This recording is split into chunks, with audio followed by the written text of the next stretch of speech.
तो भगवान शंकराचार्य अद्वैतवाद का सिद्धांत दिए। भगवान Shankaracharya was an advocate of Advaita or the doctrine of the oneness of the individual soul and the supreme God, which is the ultimate reality. Shankaracharya भगवान शंकराचार्य अद्वैतवाद के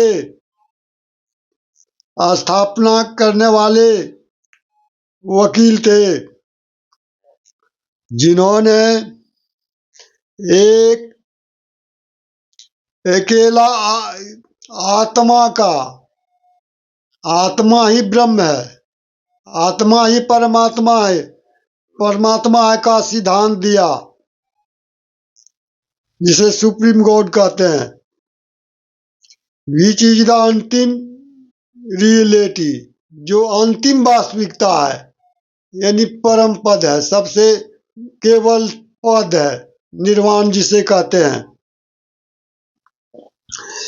He thought that Brahman, the only or ultimate reality, was formless and without any attribute.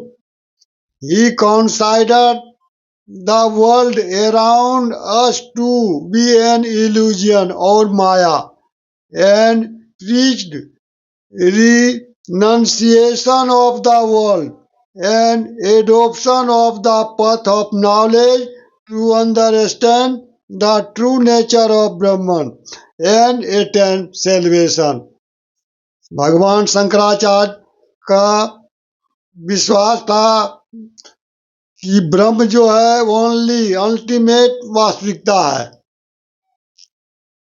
वास्तविक में, real में, जिसे कहते हैं actual में, वास्तव में अंतिम वास्तविकता है, जो रूप रहित है, निराकार है और बिना गुण रहित है, यानी तीनों गुण, 5 तत्व 25 प्रकृति से ऊपर है, जिसे गोस्वामी तुलसीदास जी ने कह रहे हैं, प्रकृति पार प्रभु सब उर्वासी अब्रह्म निरीह विरजय अविनाशी, यहाँ मोह कर कारण नाही रवि सन मुख तम कबहुन की जाही।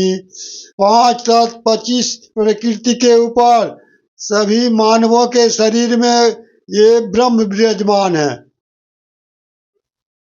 चेतन रूपी ब्रह्म, आत्मस्वरूप रूपी ब्रह्म, जो कि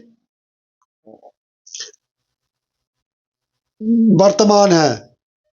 जहाँ सूर्य का उदय हो जाता है, वहां अंधकार रह ही नहीं सकता, यानी माया का समाप्त हो जाता है, अंधकार का समाप्त हो जाता है।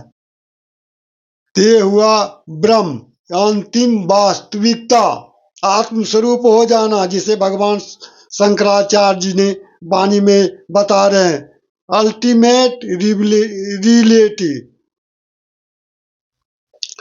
और फिर कह रहे हैं, यह संसार जो है माया से घिरा हुआ है, और उन्होंने धर्म का उपदेश दिया, रिनोन्सिएशन ऑफ द वर्ल्ड, संसार यानी माया का त्याग करो। भगवान शंकराचार्य ने सब जनों को धर्म का उपदेश दिया, यह संसार माया से घिरा हुआ है, इसलिए संसार का त्याग करो, यानी माया का त्याग करो, सबसे पहले विषय वासना का त्याग करो। और renunciation of the world and adoption of the path of knowledge, और ज्ञान का मार्ग का अनुसरण करो, ज्ञान का मार्ग को प्राप्त करो, सत्य को जानो, ब्रह्म की सत्य प्रकृति, सत्य स्वरूप को जानो, आत्म स्वरूप को जानो। एंड एटेन निर्माण, और मोक्ष प्राप्त करो, मुक्ति। तो जब तक आत्म स्वरूप का ज्ञान नहीं होगा इस शरीर के अंदर, तब तक मोक्ष प्राप्त करना अत्यंत कठिन है।